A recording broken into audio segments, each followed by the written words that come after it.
السلام عليكم ورحمة الله وبركاته. maanta waxaan bilaabi doonaa cashirkiini koowaad waxaan noqon doonaa hindiga insha allahu tacaala. marka maanta mawduucan kan wuxuu yahay markaad qof isbaranaysaan amba qof imika iskuulkii horeysa qofkii sibaad la hadlaysaa macnaha imika afsoomaaliga ku garanaysaa hello iska waran ma fiicanahay soo maha laakiin markaad kula hadlayso afhindi sibaad la hadlaysaa. marka imika tusaale si fiican la socda. marka koowaad inagu waxaan nahaa asalaamu calaykum salaanta islaamka laakiin iyagu islaam maaha maadaama soo waxay odhanayaan namaste namaste namaste. markaad qof miksaa uga soo baxdo waxaad ku odhanaysaa markaa laba nooc oo jira dadka qaarna waxay dhahaan namaste qaarna caadi isku salaamaan namaste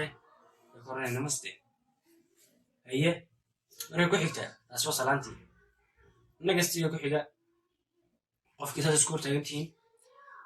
waxaad ka oranaysaa namaste uu kaa qaaday salaantii kadib waxaad ka oranaysaa iska waran baa how are you iska waran haye hindi sibaad ka oranaysaa kaise ho ab kaise ho ab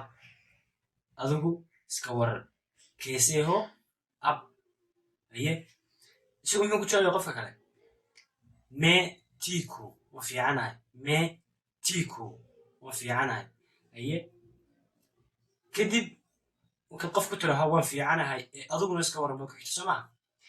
me tiku tum macnaha you adigana okay qofka kale wuxuu ku jawaabayaa me tiku me tik hu me tik hu haye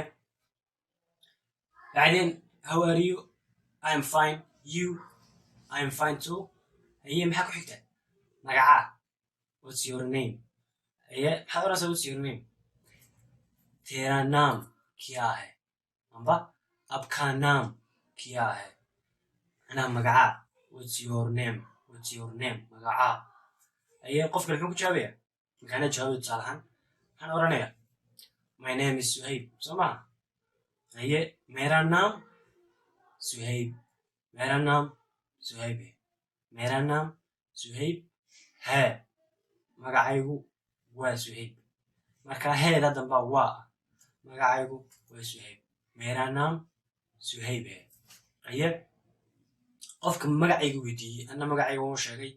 maxaa ku xigta adigana magacaa tum baad oran kartaa tum macnaha adigana amba waxaad oran kartaa abkaa naam kya hai oo qab su-aalooda kaysigaysaa abkaa naam kya hai abkaa naam kya hai magacaa adigana haye qof muxuu ku jawaabaya isaguna markaan wax lahay si gabadh amba nin bayna hadlayay ninku wuxuu oranayaa meera naam shucayb he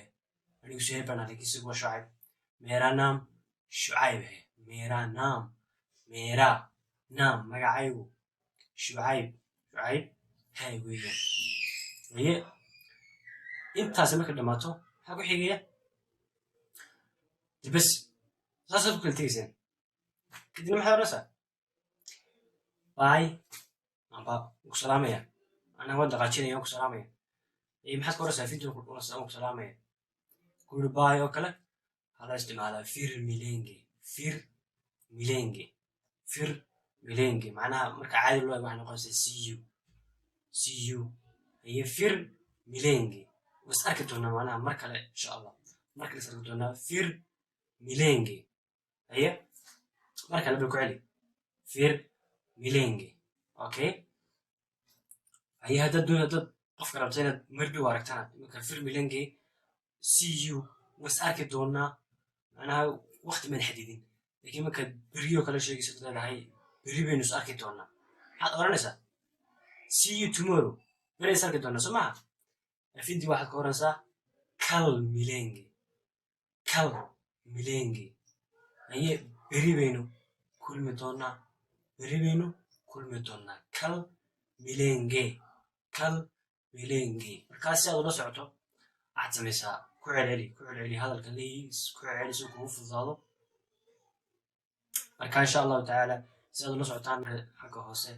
subscribe saar insha allahu tacaala aad iyo aad baad mahadsantihiin saasaan usoo wadana casharada si fiican ula socda namaste.